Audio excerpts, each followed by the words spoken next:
Bismillahirrahmanirrahim. Assalamualaikum warahmatullahi wabarakatuh.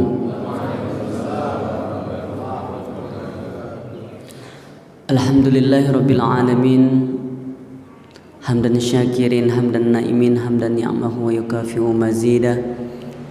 Ya Rabbana lakal hamdu wa lakas syukru kama yanbaghi li jalali wajhikal karimi wa azimi sultanik. Rabbi israh li sadri wa yassir li amri wa ahlul 'uqdatam min lisani yafqahu qawli. Rabbi zidna ilman warzuqna fahman. Yang pertama-tama marilah kita panjatkan puji beserta syukur atas kehadirat Allah Subhanahu wa taala yang mana pada kesempatan yang mulia ini kita bisa hadir di Masjid Al-Ittihad ini dalam rangka mengharapkan ridho, rahmat, maghfirah dari Allah Subhanahu wa taala dalam rangka melaksanakan salat subuh secara berjamaah. Salawat beriring salam tetap tercurahkan kepada baginda besar Nabi Muhammad sallallahu alaihi wasallam. Jamaah salat subuh Masjid Al-Ittihad yang dirahmati Allah Subhanahu wa taala, jazakumullah khairan katsiran wa khairu jaza. Kami sampaikan kepada pengurus dan DKM dan khususnya kepada jamaah yang hari ini memberikan kesempatan kepada kami bisa silaturahmi di Masjid Al-Ittihad ini dalam rangka menyatukan hubungan ukhuwah Islamiyah di antara kita, dalam rangka saling mengenal di antara kita. Tadi di dalam sholat imam membacakan salah satu surat ya ayuhan nas, dan salah satu ayat ya ayuhan nas inna khalaqnakum min dzakari wa unsa wa ja'alnakum su'uba wa qabaila lita'arafu inna akramakum indallahi atqakum. Wahai manusia, sesungguhnya kami telah menciptakan kalian itu dari manusia, ya, dari golongan kalian sendiri, dan kami ciptakan kalian itu berbeda-beda, berbangsa-bangsa, bersuku-suku. Tetapi ingatlah, di antara kita ini orang yang paling mulia di sisi Allah Subhanahu wa taala hanyalah orang-orang yang bertakwa. Mudah-mudahan hari ini salah satu bentuk dan ciri ketakwaan kita kepada Allah Subhanahu wa taala dengan telah melaksanakan sholat subuh secara berjamaah dan hari ini sama-sama menghadiri majlis ini. Amin amin ya rabbal alamin. Jamaah sholat subuh Masjid Al-Ittihad yang dirahmati Allah Subhanahu wa taala. Sebelum saya menyampaikan ini, tadi sudah dikenalkan nama saya sangat unik dan paling unik mungkin. Ya, sekilas orang mendengarnya, wah ini Jupiter nih muslim atau non muslim gitu ya. Ya itulah namanya unik ya, sehingga mudah diingat oleh para jamaah. Nama saya Jupiter Yanci, asal dari Sumsel ya, Palembang, Sumatera Selatan. Alhamdulillah ya, sahabat dari Pian ya. Kami sama-sama bergabung di Porsil Forum Silaturahmi DKM se-GDC. Ya, hari ini alhamdulillah bisa silaturahmi kepada jamaah sekalian. Aktivitas sehari-hari di kampus JGU. Hanya bapak-bapak nih yang tetanggaan dengan kampus JGU ini yang belum silaturahmi, monggo silakan datang ke sana. Insyaallah pintu terbuka lebar untuk tetangga yang ada di sekitar GDC ini. Ya, mudah-mudahan silaturahmi ini bukan hanya saja dalam rangka kegiatan atau kajian seperti ini, mudah-mudahan di lain waktu kita bisa bersua dan bertemu kembali. Bapak-bapak, ibu-ibu Allah Subhanahu wa taala, insyaallah materi yang kita coba sampaikan pada kesempatan yang mulia ini tentang hikmah saja kan? Hikmah pengorbanan Nabi Ibrahim dan Nabi Ismail, sehingga Nabi Ibrahim dan Nabi Ismail ini, ya, Allah Subhanahu wa taala menceritakan bagaimana pengorbanan seorang nabi yang luar biasa, sehingga memiliki keluarga yang luar biasa, memiliki anak keturunan yang luar biasa, yang memiliki akidah, bahkan menjadikan contoh para nabi dan umat-umat setelahnya. Ya, mudah-mudahan hikmah yang singkat ini menjadikan kita termotivasi untuk terus berlomba-lomba dalam kebaikan, fastabiqul khairat, berlomba-lomba dalam menggapai ridho, rahmat, maghfirah dari Allah Subhanahu wa taala. Kalau kita lihat, ya, kita mungkin akan lihat bagaimana kisah Nabi Ibrahim.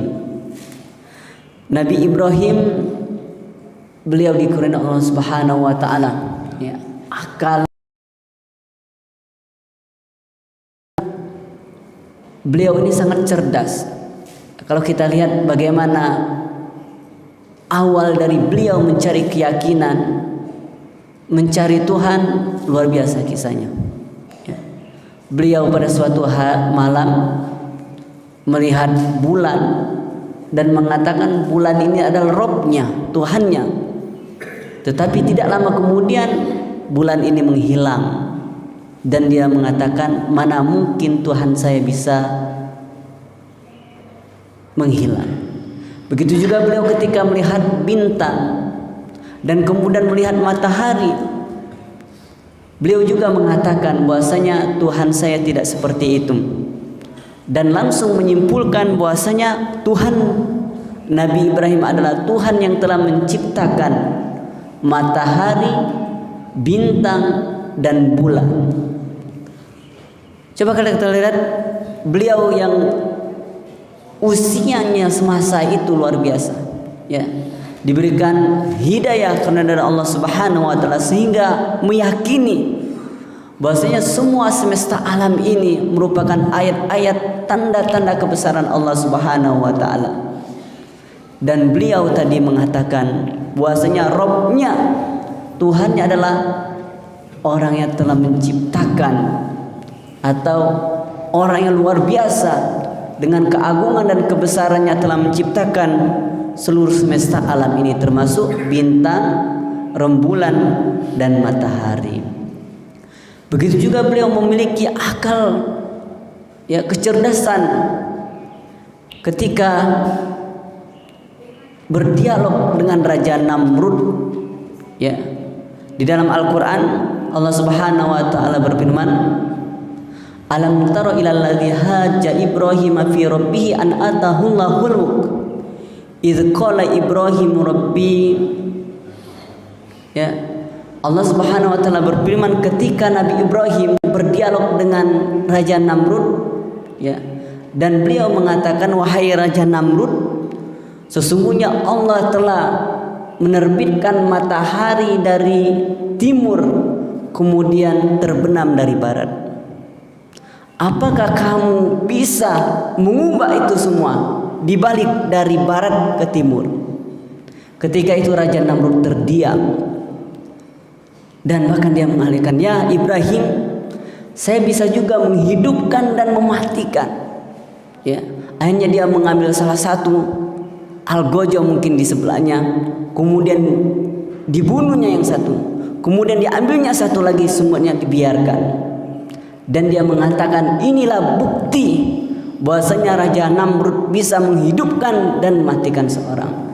Dan ini merupakan alasan yang konyol, ya. Nabi Ibrahim kemudian mengatakan, wahai Raja Namrud, ya, sesungguhnya Allah itu maha besar, maha segala-galanya, maha tinggi, dan tidak ada kekuasaan kebesaran kecuali kebesaran Allah Subhanahu wa taala. Kalau kita lihat juga dari kisah Nabi Ibrahim, bagaimana pengorbanan beliau, kesabaran beliau, keteguhan hati beliau, sehingga beliau bahkan dibakar, ya, karena mempertahankan keyakinan kebenaran atas agama yang telah diridhoi oleh Allah Subhanahu wa taala. Bukti kebesaran Allah Subhanahu wa taala, ternyata Nabi Ibrahim ya, tidak mampu dilenyap, tidak mampu dibakar. Qulna ya naru kuni bardan wa salaman ala Ibrahim, ya, dengan kebesaran Allah Subhanahu wa taala ternyata Nabi Ibrahim, ya, keluar dari kobaran api yang luar biasa panasnya dan besarnya, tetapi dia merasakan kedinginan di dalamnya. Inilah bukti bahwasanya mukjizat Allah Subhanahu wa taala diberikan kepada nabi kita Nabi Ibrahim alaihissalam. Bapak-bapak, ibu-ibu Allah Subhanahu wa taala, artinya Nabi Ibrahim ini dimulai dari usia dininya, bahkan masa remajanya beliau sudah ditempa oleh orang tuanya untuk memiliki akhlak yang mulia, budi pekerti yang mulia, bahkan memiliki pemahaman, ya, tentang akidah ini yang luar biasa. Artinya beliau sudah mempersiapkan dirinya dan untuk keluarganya dan keturunannya nanti, sehingga keturunannya menjadi keturunan yang mulia. Yang sering kita dengarkan bahwasanya Nabi Ibrahim adalah bapaknya para anbiya. Makanya beliau dijuluki dengan salah satu nabi yang tergolong dari ulul azmi, yaitu nabi-nabi yang memiliki keteguhan iman, kesabaran. Di sana Nabi Ibrahim, ada Nabi Musa, ada Nabi Isa, ada Nabi baginda Muhammad sallallahu alaihi wasallam, dan Nabi Nuh. Bapak Ibu jemaah Allah Subhanahu wa taala, oleh karena itu, ya, apa sih hikmah dari pengorbanan Nabi Ibrahim alaihissalam beserta anaknya Nabi Ismail? Kalau kita lihat, ya, materi-materi insya Allah akan sering disampaikan oleh asatiz dan asatiz atau para ulama habib yang lainnya menjelang pelaksanaan ibadah haji. Oleh karena itu, apa hikmah pengorbanan Nabi Ibrahim dan Nabi Ismail ini? Yang pertama kalau kita lihat adalah kecintaan beliau kepada Allah Subhanahu wa taala melebihi segala-galanya. Artinya apa? Kita menyadari bahwasanya kehidupan di dunia ini hanya sementara saja. Kita hidup di dunia ini seperti seorang musafir yang singgah hanya sementara saja. Artinya ada tujuan terakhir. Dunia bukan segala-galanya tujuan kita. Ketika kita ibaratkan bercocok tanam, insya Allah kita akan menuainya nanti di akhirat. Ketika kita di dunia ini memberikan kontribusi manfaat yang terbaik bagi saudara-saudara kita, bagi tetangga kita, maka inilah nanti modal yang terbaik, bekal yang terbaik kelak nanti di akhirat yang akan kita dapatkan. Makanya 3 amalan, ya, yang itu akan menjadikan investasi kita yang terbaik nanti di akhirat adalah, ya, amalan yang soleh, ilmu yang bermanfaat, dan anak-anak yang soleh dan soleha yang selalu mendoakan kedua orang tuanya walaupun dia masih dalam keadaan hidup atau telah meninggalkan kita. Nah, inilah bukti Nabi Ibrahim sudah mempersiapkan itu, sehingga keturunannya kita lihat, ya, doa beliau banyak sekali, doa yang dipanjatkan oleh beliau. Salah satunya agar dirinya dan keluarganya atau keturunannya menjadi keturunan yang soleh dan soleha. Bapak-bapak, ibu-ibu jamaah Masjid Al-Ittihad yang dirahmati oleh Allah Subhanahu wa taala, ya. Kalau kita lihat Nabi Ibrahim luar biasa keyakinannya. Bahkan ketika diperintahkan oleh Allah Subhanahu wa taala, beliau bermimpi diperintahkan oleh Allah Subhanahu wa taala untuk menyembelih anaknya sendiri. Tetapi beliau tidak sedikit pun ragu, karena ini adalah perintah Allah Subhanahu wa taala. Artinya kecintaan dia kepada Allah melebihi segala-galanya. Kecintaan dia kepada Allah Subhanahu wa taala tidak ada bandingannya. Walaupun mungkin di saat itu ya dia memiliki keluarga, memiliki istri, memiliki anak yang selama ini mungkin bertahun-tahun ditunggu kehadirannya dengan pada masa usianya yang sudah tua. Tetapi karena ini perintah Allah Subhanahu wa taala, tidak ada satupun yang bisa menghalangi untuk melaksanakan perintah Allah Subhanahu wa taala. Bahkan para iblis, jin, setan laknatullah, mereka tidak berdaya untuk mempengaruhi Nabi Ibrahim melaksanakan perintah Allah Subhanahu wa taala.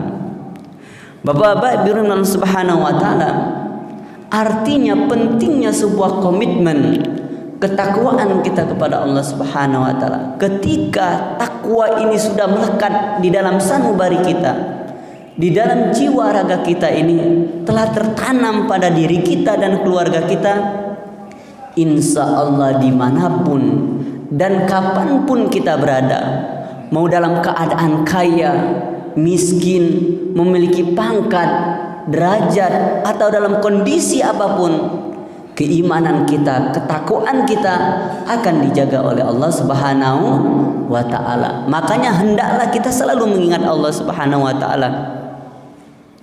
Fadhkuruni adzkurkum, kata Allah.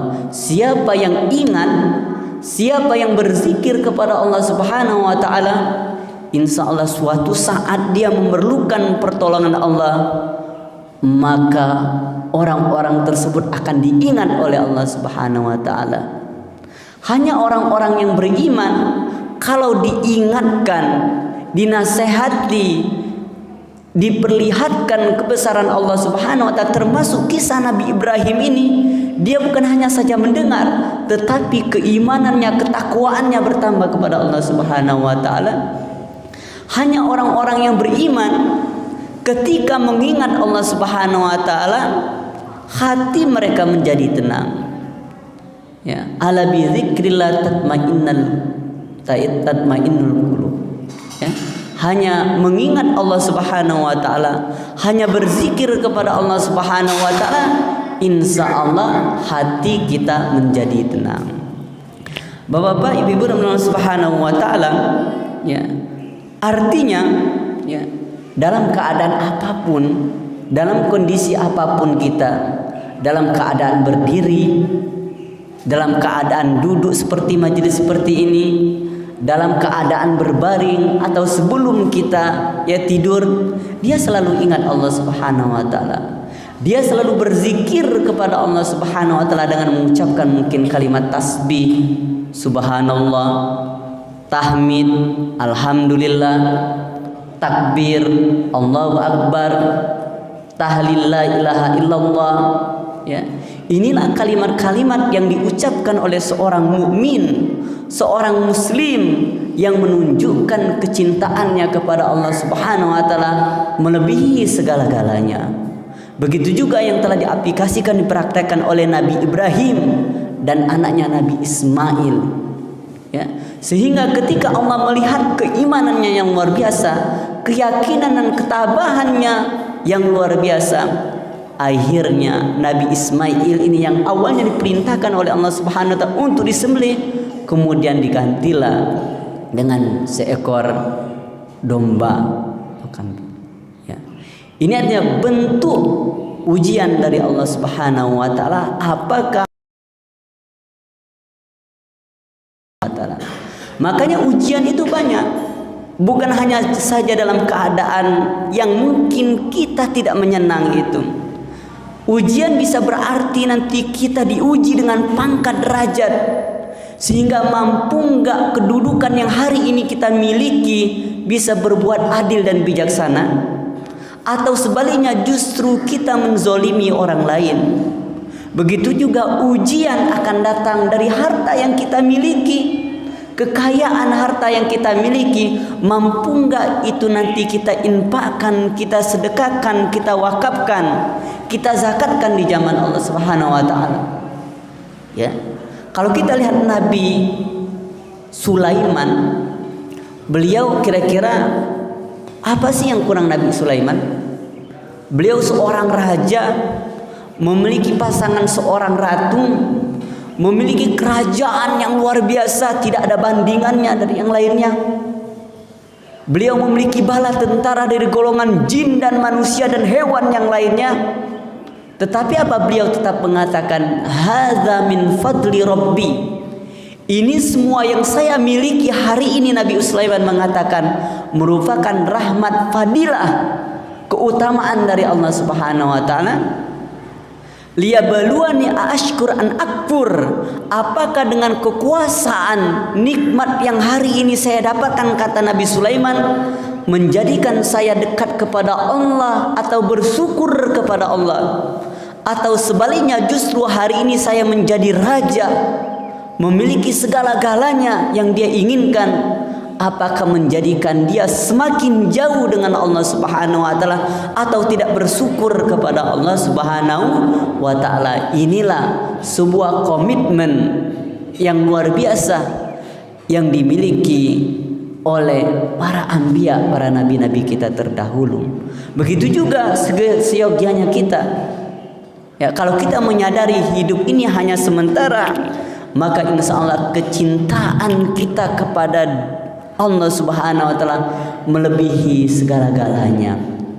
Aktivitas yang kita lakukan sehari-hari untuk mencari nafkah semuanya berbentuk ibadah kepada Allah Subhanahu wa taala. Kalau tidak diiringi dengan niat yang baik, kalau tidak diiringi semuanya diniatkan untuk beribadah, ketakwaan kepada Allah Subhanahu wa taala, kita hanya capek saja, kita hanya terpengaruh oleh dunia saja. Akhirnya di dalam jiwa raga kita ini ya tersimpan ya dengan sifat al-wahn. Al-wahn adalah hubud dunia wa karahiyatul maut, mencintai dunia bahkan berlebihan, melupakan Allah Subhanahu wa taala, atau melaksanakan ibadah hanya sekedarnya ibadah, dan mereka takut akan datangnya kematian. Sementara kematian ini kita tidak tahu kapan dan di mana dia tetap akan datang. Fa iza jaa ajaluhum la yastakhiruna sa'atan wa la yastaqdimun. Kalau ajal itu sudah datang, sudah menjelang, tidak ada satupun yang bisa merubah ketetapan ajal tersebut. Tidak bisa dimajukan dan tidak bisa dimundurkan. Bapak Ibu yang Allah Subhanahu wa taala, ya, inilah bentuk kecintaan Nabi Ibrahim dan Nabi Ismail kepada Allah Subhanahu wa taala, sehingga keimanannya tetap istiqomah, tujuannya tetap istiqomah kepada Allah Subhanahu wa taala. Dia meyakini apapun yang hari itu dia miliki tidak ada segalanya, walaupun bahkan anaknya sendiri dikorbankan untuk Allah Subhanahu wa taala, dia tetap menjalankan perintah Allah Subhanahu wa taala. Dari hikmah di sini ya, artinya kalau suatu saat ya keadaan menyuruh kita untuk berkorban yang terbaik kepada Allah Subhanahu wa taala. Kalau kita lihat bagaimana cerita ya Qabil dan Habil ya, yang mereka diperintahkan oleh Allah Subhanahu wa taala untuk menyisihkan sebagian hartanya berkorban, makanya berikanlah yang terbaik. Insya Allah yang terbaik inilah nanti yang akan menjadikan ya nilai ibadah di sisi Allah Subhanahu wa taala. Lan tanalul birra hatta tunfiqu mimma tuhibbun. Belum dikatakan sesuatu kebaikan kalau kita belum mengimpakkan harta kita, tetapi harta yang kita miliki adalah harta yang paling kita senangi hari ini. Kalau saya tanya mungkin kepada diri saya dan kita semua, siapa yang hari ini jamaah Al-Ittihad yang bisa mengimpakkan hartanya dan hartanya paling berharga saat ini dia impakkan untuk Masjid Al-Ittihad ini? Ya kalau dia hari ini mungkin memiliki Alphard, bisa nggak dia Alphard itu diimpakkan untuk Masjid Al-Ittihad ini? Mungkin kita belum mampu. Kita masih sayang dengan harta yang kita miliki. Tetapi kalau kita lihat para nabi, para sahabat, ada Umar, ada Utsman, ada Abu Bakar, ada Ali. Mereka berlomba-lomba dalam kebaikan menginfakkan hartanya di jalan Allah Subhanahu wa ta'ala. Bahkan di antara mereka ketika berinfak hartanya tidak ada tersisa di dalam rumahnya. Makanya jangan heran kalau para sahabat Nabi itu 10 yang mereka dijamin masuk surga, 9 di antaranya adalah orang yang kaya raya, orang yang gemar berinfak, orang yang berkorban untuk apa? Untuk li'ilali kalimatillah, untuk menegakkan kalimat la ilaha illallah Muhammadur Rasulullah. Jamaah salat subuh Masjid Al-Ittihad yang dirahmati oleh Allah Subhanahu wa taala. Ini hikmah yang pertama, bahwasanya pengorbanan Nabi Ibrahim dan Ismail tiada bandingannya. Ketika dia mencintai Allah, maka cintanya tidak ada bandingannya, melebihi segala-galanya. Mudah-mudahan kita juga begitu. Ya, kecintaan kita kepada Allah Subhanahu wa taala, apapun untuk Allah Subhanahu wa taala, ya, dia berniaga karena Allah Subhanahu wa taala dan ikhlas, insya Allah nanti tidak ada ganjaran kecuali surganya Allah Subhanahu wa taala. Amin amin ya rabbal alamin. Adapun yang kedua, hikmah dari pengorbanan Nabi Ibrahim dan Nabi Ismail adalah, ya, pentingnya keikhlasan di dalam hidup. Ya, artinya apa? Yang kita lakukan sepertinya sia-sia saja. Sholat yang kita lakukan, baca Al-Quran, atau bentuk ibadah-ibadah yang lainnya, kalau kita tidak diawali dengan niat yang ikhlas, sholat ini bisa hanya capek saja. Ya, sehari-hari aktivitas kita, keluar rumah, bertebar di muka bumi mencari nafkah, kemudian pulang kembali. Ada yang berangkat masih gelap, pulangnya juga makin gelap. Kalau tidak diawali dengan niat yang ikhlas karena Allah Subhanahu wa taala, maka sepertinya sia-sia saja. Makanya kita harus selalu memperbaiki niat kita di dunia. Ketika kita misalnya terpengaruh oleh waswas syaitan, yang niat kita hanya lurus untuk Allah Subhanahu wa taala dengan diawali niat yang baik aktivitas yang kita lakukan, maka kita segera untuk memperbarui niat tadi. Di dalam hadis arba'in, Rasulullah SAW bersabda, innamal a'malu binniyat wa innamal likulli imri'in ma nawa. Man kanat hijratuhu ila Allah wa rasulihi fa hijratuhu ila Allah wa rasulihi. Wa man kanat hijratuhu lidunya yusibuha aw imra'atin yankihuha fa hijratuhu ila ma hajara ilaihi. Sesungguhnya amal itu barometernya adalah ketika niat sudah dipasang. Ya, kalau kita awali niat yang ikhlas, yang baik karena Allah Subhanahu wa taala, maka ganjarannya akan diberikan oleh Allah Subhanahu wa taala.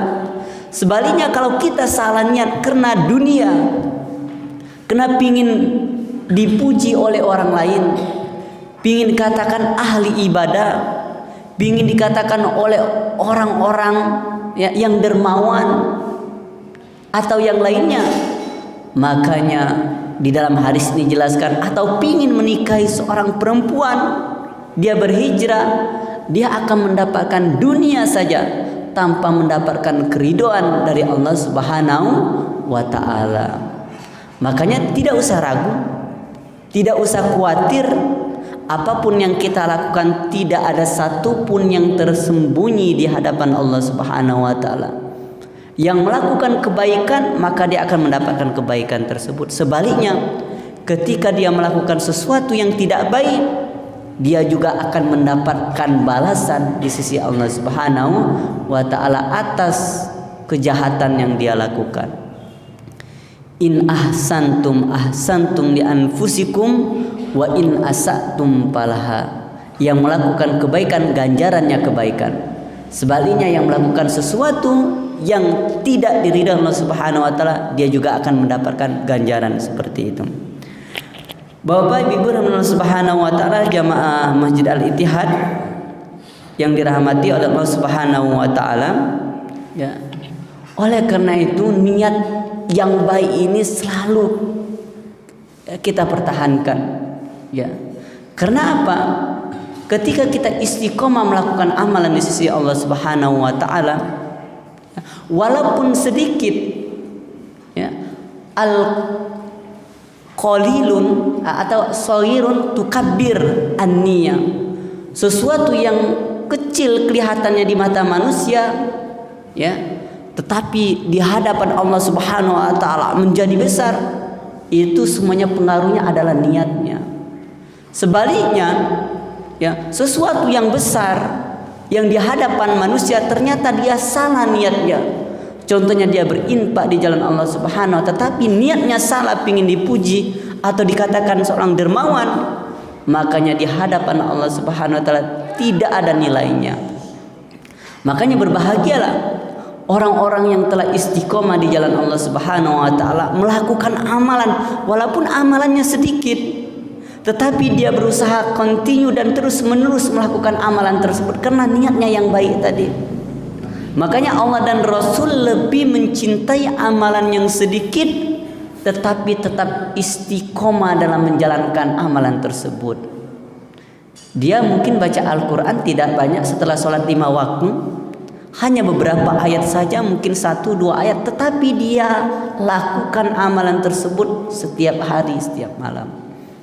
Atau dia berinfak tidak dengan nilai yang besar, jutaan bahkan miliaran, tetapi dia terus continue, ya, menyisihkan sebagian hartanya untuk diinfakkan di lembaga-lembaga atau tempat-tempat pendidikan atau tempat ibadah, ya. Makanya Allah katakan, innalladzina qalu rabbunallah summa istaqamu tatanazzalu alaihim malaikatu alla takhafu wa la tahzanu wa abshiru bil jannati allati kuntum tu'adun. Sesungguhnya orang yang mengatakan Rabb, Tuhannya adalah Allah Subhanahu wa taala, kemudian dia komitmen istiqomah untuk selalu beribadah kepada Allah Subhanahu wa taala, untuk, ya, berusaha memberikan niat yang baik, yang ikhlas beribadah kepada Allah Subhanahu wa taala, maka para malaikat, ya, mereka berbondong-bondong berdoa mendoakan hamba-hamba yang telah beribadah atau menjaga keistiqomahannya ketika beribadah kepada Allah Subhanahu wa taala. Bahkan mereka diberi kabar gembira bahasanya orang-orang yang seperti ini istiqomah di jalan Allah Subhanahu wa taala tidak ada ganjaran kecuali surganya Allah Subhanahu wa taala. Amin amin ya rabbal alamin. Bapak Ibu jamaah Masjid Al-Ittihad yang dirahmati oleh Allah Subhanahu wa taala, ya. Adapun yang terakhir, bahwasanya hikmah dari pengorbanan Nabi Ibrahim dan Nabi Ismail ini adalah keberhasilan beliau, yakni dalam mendidik keluarganya. Artinya apa? Ya, lingkungan itu sangat penting Bapak Ibu sekalian. Lingkungan itu sangat berharga. Masjid Al-Ittihad ini, ya, saya yakin dengan kepengurusan DKM dan kegiatannya yang luar biasa, sehingga orang berbondong-bondong untuk datang ke masjid ini melaksanakan sholat secara berjamaah, baik sholat 5 waktu maupun sholat Jumat atau sholat-sholat yang lainnya. Ketika lingkungannya mempengaruhinya, makanya bi'ah sholihah itu sangat penting. Sehebat apapun, sekuat, setinggi apapun keimanan seseorang, ketika dia bertemu melihat lingkungan yang tidak baik, lambat laun dia akan terpengaruh. Begitu juga mungkin di antara kita ada orang yang tidak pernah sholat, tetapi melihat tetangganya selalu berangkat ke masjid, melihat tetangganya selalu berinfak, melihat tetangganya, keluarganya menampilkan, mencontohkan keluarga yang soleh-solehah, lambat laun nanti dia akan berpikir dan dia akan penasaran, dan mudah-mudahan dia diberikan hidayah oleh Allah Subhanahu wa taala sehingga dia bersama-sama kita dalam rangka beribadah kepada Allah Subhanahu wa taala. Tugas kita hanya menyampaikan. Tugas kita hanya menasihati, bukan menghakimi. Bukan berarti hari ini orang-orang yang tidak bersama kita di masjid ini dia bukan golongan kita, bukan. Bukan berarti dia ditinggalkan oleh Allah Subhanahu wa taala. Kita tidak tahu. Ternyata di akhir hayatnya boleh jadi yang kita anggap dia hina, ternyata di akhir hayatnya dia meninggal dalam keadaan membaca Al-Quran, dalam keadaan berinfak, dan orang lain tidak tahu amalan spesial yang dia rahasiakan selama ini. Makanya kita tidak boleh menghakimi. Ya, inilah penting bi'a atau lingkungan yang solehah tadi, Bapak Ibu sekalian. Ya, kalau kita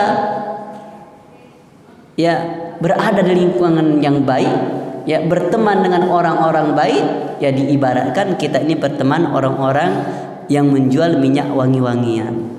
Lambat laun nanti kita ini harum, ya, karena kita bersama. Bahkan mungkin kita akan diberikan ya setetes dua tetes dari minyak yang dia jual tuh wangi-wangian tadi.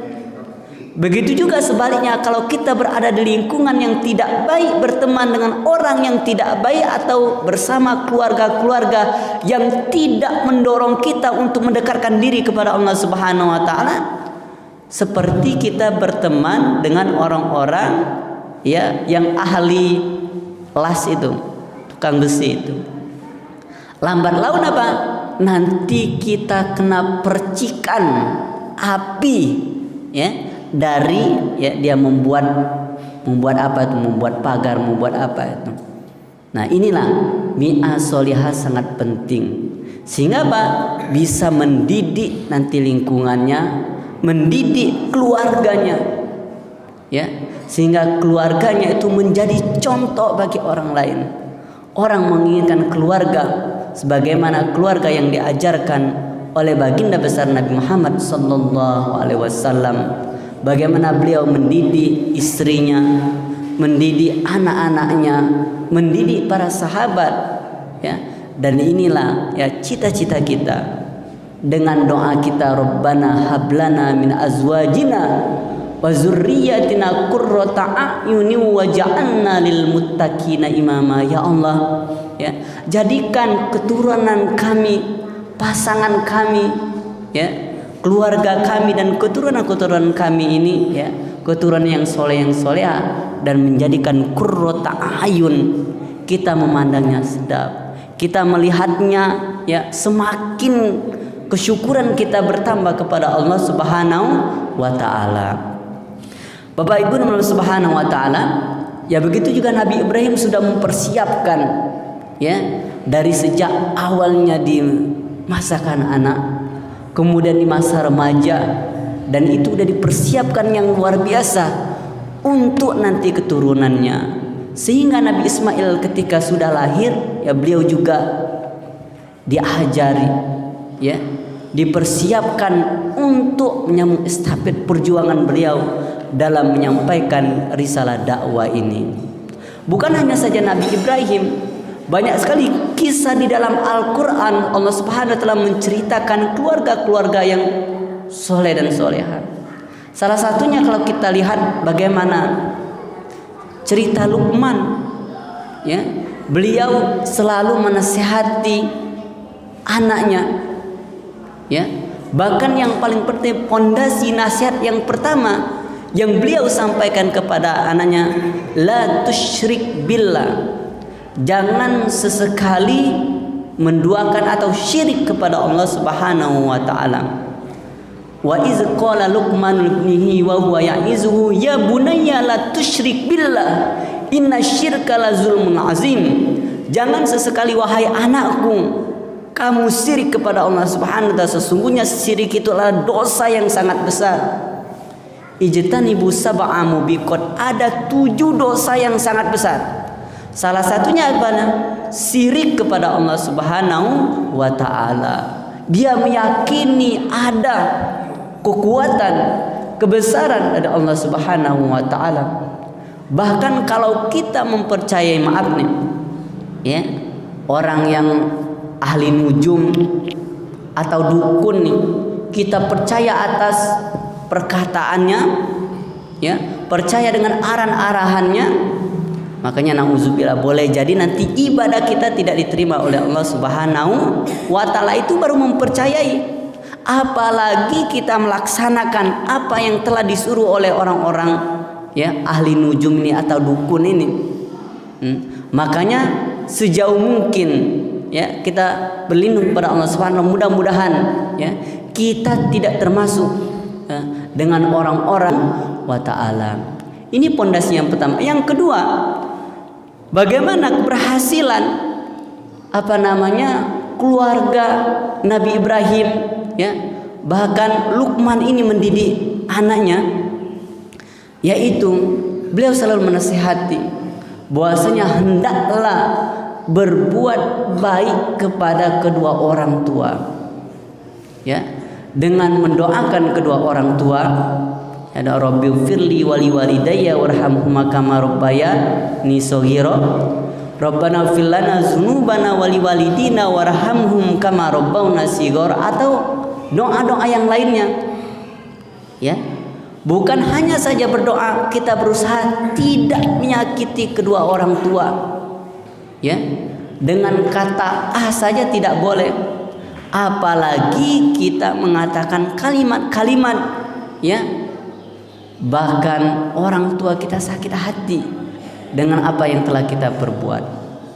Fala taqul lahumā uffi wa la tanharhumā wa qul lahumā qawlan karīmā. Ya, perkataan saja tidak boleh, apalagi yang melebihi dari kalimat perkataan ini. Bapak Ibu yang Allah Subhanahu wa taala ya, keberhasilan pendidikan dalam keluarga yang telah dijalin dibina oleh Nabi Ibrahim, Nabi Ismail ya, para nabi-nabi yang lain atau sahabat-sahabat yang lainnya ya, menjadikan keluarga yang kokoh ya, keluarga yang dirindukan ya, keluarga ya yang apapun yang dia lakukan ya menjadikan contoh bagi orang-orang sekelilingnya ya. Di kehidupan dunia ini Bapak sekalian ya, kalau kita lihat ya, banyak sekilas di depan mata kita ya, mereka memiliki kesenangan ya, memiliki apapun yang dia inginkan, tetapi ternyata tanpa kita sadari keluarganya tidak memiliki ketenangan, kebahagiaan. Kenapa? Penyebabnya adalah ternyata orang tuanya tidak memberikan contoh, orang tuanya tidak memberikan pendidikan yang terbaik kepada anak-anaknya, sehingga apa? Ternyata tidak ada kebahagiaan di dalam keluarga mereka. Oleh karena itu, mudah-mudahan dari hikmah dari Nabi Ibrahim dan Nabi Ismail ini ya, mengingatkan kita bahwasanya kehidupan ini hanyalah sementara. Tujuan kita hanyalah akhirat. Apapun yang kita lakukan tidak ada tersembunyi di hadapan Allah Subhanahu wa taala. Nanti mulut kita yang pandai berbicara ini ya, kelak nanti akan dikunci ya. Tangan kita akan menjadi saksi, kaki kita akan menjadi saksi di hadapan Allah Subhanahu wa taala. Al-yauma nakhtimu ala afwahihim wa tukallimuna aydihim wa tashhadu arjuluhum bima kanu yaksibun. Yang selanjutnya dari hikmah Nabi Ibrahim dan Nabi Ismail ini, pentingnya kita ikhlas dalam melakukan amal ya, amalan dalam pengorbanan, amalan dalam berinfak dan bersedekah. Kalau kita benar-benar ikhlas ya, walaupun satu biji saja kita infakkan ya, maka nilainya di sisi Allah Subhanahu wa taala bisa berlipat-lipat karena menjadi 700. Tetapi kalau kita tidak ikhlas, bahkan menyakiti hati kepada orang yang penerima infak, zakat, sedekah atau wakaf ini ya, Allah katakan ibaratkan orang tersebut ya, ibaratkan batu licin yang di atasnya ada pepasiran, tiba-tiba datanglah angin yang kencang sehingga menerpa, meniup pepasiran tadi dan tidak ada bekasnya. Inilah ganjaran bagi orang-orang yang tidak ikhlas karena pengorbanannya kepada Allah Subhanahu wa taala. Adapun yang terakhir tadi adalah pentingnya kita mendidik keluarga kita yang soleh dan soleha. Kita berusaha walaupun hari ini tidak sempurna dengan apa yang seperti dilakukan oleh para nabi dan rasul, tetapi kita mencoba. Niat yang baik ini sudah menjadi nilai yang positif ibadah di sisi Allah Subhanahu wa taala. Makanya nanti akan dilihat akhir hayat kita itu husnul khotimah atau su'ul khotimah ketika di akhir hayat kita. Dan kita ini meninggalkan dunia sesuai dengan kebiasaan kita. Kalau kebiasaan kita insya Allah membaca Al-Quran, insya Allah akhir hayat kita nanti dalam keadaan membaca Al-Quran. Amin. Dalam misalnya di akhir hayat kita atau kebiasaan kita di dunia melakukan amalan-amalan ibadah yang lainnya, bukan hanya saja membaca Al-Quran, maka insya Allah nanti ya kita meninggalkan dunia ini dalam keadaan melaksanakan ibadah-ibadah yang lainnya juga. Baik, ini saja mungkin yang bisa kami sampaikan dalam materi hikmah pengorbanan Nabi Ibrahim dan Nabi Ismail ini. Sekali lagi mudah-mudahan ya materi yang singkat ini mengingatkan kita ya, kita semua untuk saling menasihati satu sama lain, untuk mengingatkan kepada kita bahwasanya kehidupan dunia ini hanya sementara dan akhir hayat kita nanti ya. Kita berdoa mudah-mudahan kita dalam keadaan husnul khotimah. Wabillahi taufiq wal hidayah. Wassalamualaikum warahmatullahi wabarakatuh.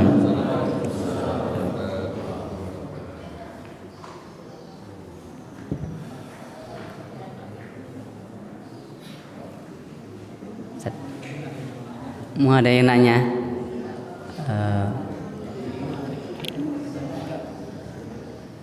Silakan.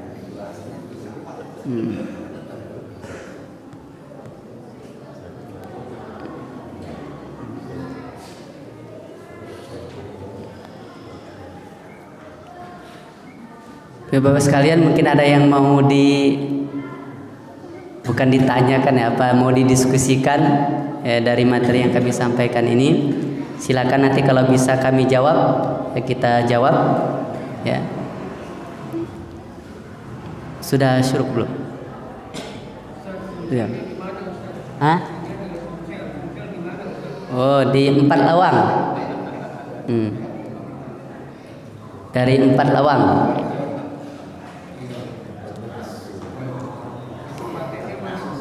Hah? 4 Lawang. Ya. Ya, Pak Pagar Alam. Ya.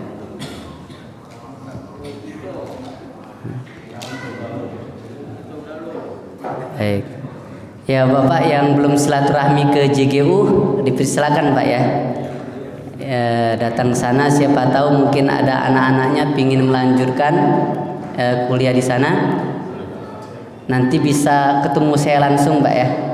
Kalau mau bertanya tentang ada beberapa beasiswa yang telah ditawarkan oleh kampus JGU, silakan nanti. Insya Allah pintu terbuka ya untuk tetangga yang ada di GDC ini. Setiap hari ada di sana. Ada, insyaallah. Baik. Kalau nggak ada yang bertanya bisa langsung tutup. Baik.